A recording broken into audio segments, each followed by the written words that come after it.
నీలాంటి దాన్ని కల్లో కూడా తల్లిగా ఊహించుకోలేను అని చెప్పింది. అలాంటి మనిషికి నువ్వు కన్న తల్లివి అని చెప్తావా?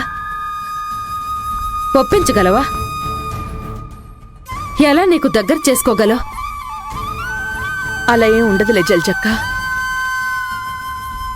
ఇప్పుడేదో జ్యోతి వల్ల పెళ్లి చెడిపోయింది కాబట్టి తన మనసు బాగోలేక అలా ప్రవర్తించింది.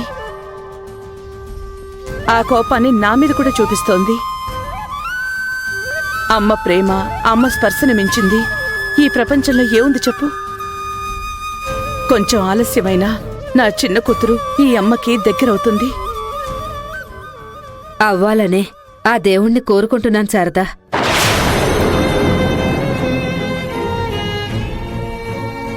చిన్న కూతురైతే ఆ దేవుడి దయవల్ల కనిపించింది. నా పెద్ద కూతురు ఎక్కడుందో, ఎలా ఉందో, తనెప్పుడు కనిపిస్తుందో, మేమంతా మళ్ళీ ఎప్పుడు ఒకటవుతామో. ఇన్నేళ్లు నువ్వు పడిన కష్టం దూరమయ్యే రోజులు వచ్చినట్టున్నాయి. అందుకే నీ చిన్న కూతురు శ్రావ్య కనిపించింది. త్వరలోనే నీ పెద్ద కూతురు కావ్య కూడా కనిపిస్తుందన్న నమ్మకం నాకుంది. పద శారదా, వెళ్దాం.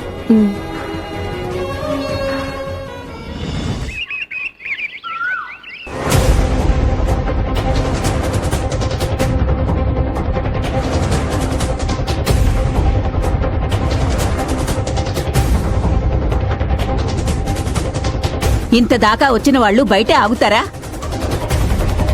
లోపలికి వస్తారులే. ఎందుకలా మాటి మాటికి గుమ్మం వైపు చూస్తున్నావు? శ్రావ్యని రాజీవ్ తీసుకొస్తాడో తీసుకురాడోనని